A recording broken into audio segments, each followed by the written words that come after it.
Welcome to Rahman TNPSC. நம்ம Rahman TNPSC சேனலில் 2025 group 4 counselling போகிறவங்களுக்காக முக்கியமான தகவல்களை அப்டேட் பண்ணிகிட்டே இருக்கோம்.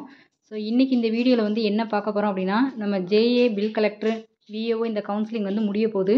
ஸோ அடுத்தடுத்த கவுன்சிலிங்குரிய ஷெடியூல் என்ன அப்படிங்கிறத இதில் வந்து பார்க்க போகிறோம். ஸோ நம்ம JA counselling, JA, VAO, bill collector, senior factory assistant, labour assistant இந்த மாதிரி நிறைய போஸ்டிங் வந்து அதில் வந்து கொடுத்துருந்தாங்க. So admin staff, account staff இந்த மாதிரி நிறைய எக்கச்சக்கமான போஸ்டிங் வந்து இந்த தடவை புதுசாக ஆட் பண்ணியிருந்தாங்க. இது வந்து நம்மளுக்கு 22/1/2025 வந்து ஸ்டார்ட் ஆச்சு நம்மளுக்கு கவுன்சிலிங். அந்த ஸ்டார்ட் ஆகி அதுக்கப்புறம் வந்து இப்போ வந்து பார்த்திங்கன்னா 17/2 கம்ப்ளீட் ஆக போகுது. கிட்டத்தட்ட வந்து பார்த்திங்கனாக்கா திங்கக்கிழமையோட இன்றைக்கி 15ஆம் தேதி அப்படின்னா 16 ஞாயிற்றுக்கிழமை, திங்கக்கிழமை 17ஆம் தேதியோட என்ன வேகன்சி இருக்கோ அதுதான். அதில் வந்து யாருக்கு என்ன கிடைக்குதோ ஆண்டன்ட்டு எல்லாருமே வேண்டிக்கோங்க, வேண்டிட்டு போங்க. யார் ஆப்சண்ட்டை பொறுத்து தான் அவங்களுக்கு வந்து இந்த போஸ்டிங் வந்து அமைஞ்சிரும். ஸோ அதை பொறுத்து வந்து 17ஆம் தேதியோட கம்ப்ளீட் ஆகுது. 17ஆம் தேதிக்கு அப்புறம் எல்லாருக்கும் வந்து என்ன செய்கிறாங்கன்னா, ஒரு 1 வீக் வந்து எந்த ஒரு ப்ராசஸும் கிடையாது. அந்த 1 வீக் கழிச்சு அதுக்கப்புறம் அதையே இந்த எந்தெந்த போஸ்டிங்லாம் இல்லை இருக்குங்கிறத டீட்டெயிலாக நம்ம வந்து என்ன செஞ்சுருக்கோம், வீடியோ போட்டிருக்கோம். அது பார்க்காதவங்க ப்ளேலிஸ்ட்டில் இருக்கும், எடுத்து பார்த்துட்டு அதாவது அப் டு வந்து 14ஆம் தேதி வரைக்கும் என்ன போயிருக்கு, எவ்வளோ பேலன்ஸ் இருக்குங்கிறதெல்லாம் போட்டிருக்கோம். டிபார்ட்மெண்ட் வைஸாகவும் கம்யூனிட்டி வைஸாகவும் டீட்டெயிலாகவே போட்டிருக்கோம். ஸோ அதுலேயுமே நம்மளுக்கு கொடுத்த டைம் வந்து பார்த்திங்கன்னா, ஸ்பெஷல் டிகிரி வச்சுருக்கவங்க, ஸ்பெஷல் கேட்டகரி, டெக்னிக்கல் குவாலிஃபிகேஷன் சொல்லக்கூடிய அந்த கோஆப்ரேட்டிவ் ட்ரைனிங் முடித்தவங்க, அந்த மில்க் ரெக்கார்டர் போஸ்டிங்லாம் வந்து பார்த்திங்கனாக்கா கோஆப்ரேட்டிவ் ட்ரைனிங் முடிச்சிருக்கணும். எக்ஸிக்யூட்டிவ் ஸ்டாஃப்ன்ற போஸ்டிங்கில் வந்து கோஆப்ரேட்டிவ் ட்ரைனிங் முடிச்சிருக்கணும். அந்த டெலிஃபோன் ஆப்ரேட்டர், அதுக்கு வந்து இந்த டெலிஃபோன் ஆப்ரேட்டர் அந்த கோர்ஸ் வந்து முடிச்சிருக்கணும். அதெல்லாம் வந்து என்ன சொல்கிறாங்க, டெக்னிக்கல் குவாலிஃபிகேஷன் போஸ்ட்னு சொல்கிறாங்க. ஸோ அதுக்குரிய வேகன்சியுமே வந்து என்ன இருக்குது, நம்மளுக்கு வந்து பேலன்ஸ் இருக்க தான் செய்யுது. ஸோ அது போக ஸ்பெஷல் கோட்டாவில் இருக்கக்கூடிய வேகன்சி வந்து நம்மளுக்கு பேலன்ஸ் வந்து இருக்குது. இது ரெண்டையுமே ஃபில் பண்ணுறதுக்காக 10/2/2025 17/2 வரைக்கும் நம்மளுக்கு டைம் கொடுத்துருக்காங்க. ஸோ அதில் அப் டு நமக்கு சண்டே வந்து 16 வரையும் கம்ப்ளீட் ஆயிடும். 17ஆம் தேதி ஒரு நாள் மட்டும்தான் இந்த ஜேஏ, விஏஓ, பில் கலெக்டர், அந்த senior factory assistant, lab assistant, executive staff, அடுத்து வந்து அட்மின் ஸ்டாஃபு, இந்த போஸ்டிங்க்கெலாம் உங்களுக்கு வந்து என்ன ஆகும், கவுன்சிலிங் வந்து நடக்கும். அதாவது மில்க் ரெக்கார்டு கிரேடு 3 இந்த போஸ்டிங் எல்லாமே உங்களுக்கு வந்து என்ன இருக்குது, அதில் தான் வந்துடுது. ஸோ அதில் 17 முடிஞ்சிருச்சுன்னா அதோட நம்மளுக்கு வந்து கவுன்சிலிங் வந்து ஓவர் தான். அதுக்கு அடுத்து டைப்பிஸ்ட்டு கவுன்சிலிங் ஆக போகுது. இது வந்து இப்போ எப்படி இவ்வளோ நாள் நம்மளுக்கு வந்து ஜேஏக்கு நடந்துச்சோ அதுமாதிரி இது ஒரு பெரிய திருவிழா மாதிரி போய்கிட்டே இருக்கும். ஸோ ஜேஏ எடுக்க விருப்பம் இல்லாதவங்க போயிட்டு கூடயும் வேண்டாம் அப்படின்னு வில்லிங் லெட்ரு என்ன செஞ்சுருப்பாங்க, ஒரு எனக்கு எடுக்க விருப்பம் இல்லைன்ற ஒரு லெட்ரு வந்து கொடுத்துட்டு நாட் வில்லிங் லெட்ரு கொடுத்துட்டு வந்திருப்பாங்க.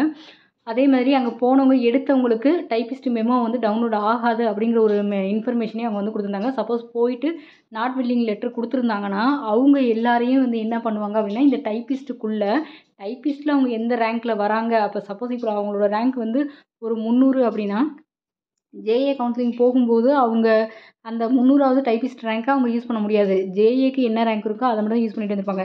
இப்போ நான் ஜேஏ எனக்கு வேண்டாம் நாட் வில்லிங் லெட்டர் கொடுத்துட்டு டைப்பிஸ்ட் போஸ்டிங்க்கு அவங்க வரும்போது அந்த 300வது டைப்பிஸ்ட்டுக்குரிய அந்த 300வது ரேங்க்கை அந்த 300வது ஆளாக எந்த இடத்துல அவங்க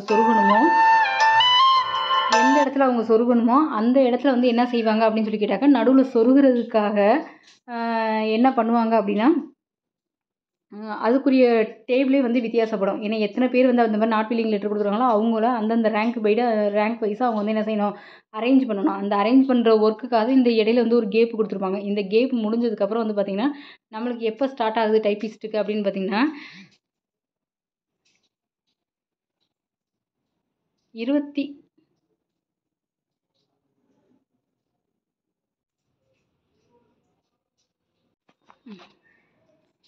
இப்போ நம்மளுக்கு இந்த குரூப் 4க்குரிய டைப்பிஸ்ட்டு 1க்குரிய இப்போ கவுன்சிலிங் வந்து எப்போ இருந்து ஸ்டார்ட் ஆகுதுன்னு பார்த்திங்கன்னா,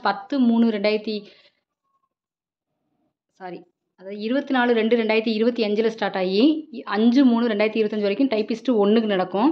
டைப்பிஸ்ட் 1னா கிட்டத்தட்ட வந்து காலையிலையோடு முடிச்சிடுறாங்களோ என்னவோ. ஏன்னா அதுக்கடுத்து வந்து பார்த்திங்கனாக்கா டைப்பிஸ்ட் 2க்குரிய போஸ்டிங் வந்து மேலே கொடுத்துருக்காங்க பாருங்க. 5/3/2025 டைப்பிஸ்ட் 2க்கும் கொடுத்துருக்காங்க. ஸோ 2 பேருக்கும் வந்து என்ன கொடுத்துருக்காங்கன்னா, ஒரே நாளில் தான் இதில் வந்து கொடுத்துருக்காங்க. அப்போ இதுக்கு வந்து என்ன அர்த்தம் அப்படின்னா, டைப்பிஸ்ட் 1ங்கிறவங்க போத் ஹையர் முடிச்சிருப்பாங்க. தமிழ், இங்கிலீஷ் ரெண்டுலேயுமே போத் ஹையர் முடிச்சிருவாங்க. டைப்பிஸ்ட் 1.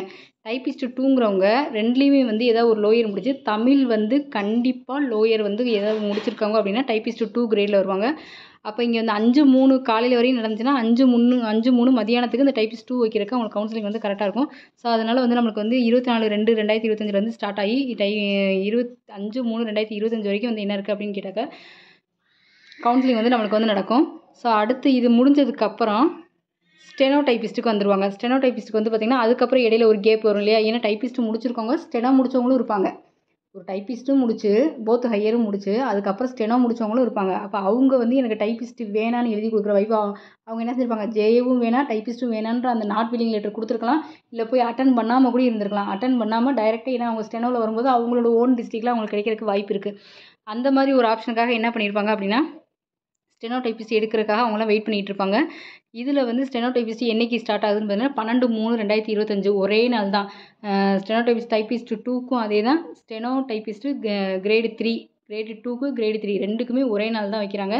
ஸோ ஒருவேளை ஆஃப்டர்நூன் 4 இந்த மாதிரி கூட இருந்துக்கலாம் உங்களுக்கு. அப்போ 12/3 நம்மளுக்கு ஓவராலாக அந்த குரூப் 4ஓட என்டையர் கவுன்சிலிங்கே வந்து நம்மளுக்கு என்ன ஆகுது, கம்ப்ளீட் ஆகுது. ஸோ இதுவரையும் கிடைச்சவங்க அதை வந்து என்ன செய்யுங்க, நமக்கு வந்து ஒரு கிஃப்டாக எடுத்துக்கோங்க. கிடைக்காதவங்க அடுத்த படிக்கட்டை ஏறுறதுக்கு முதல் ஸ்டார்ட் ஆகுங்க, படிக்க ஸ்டார்ட் பண்ணுங்கள்.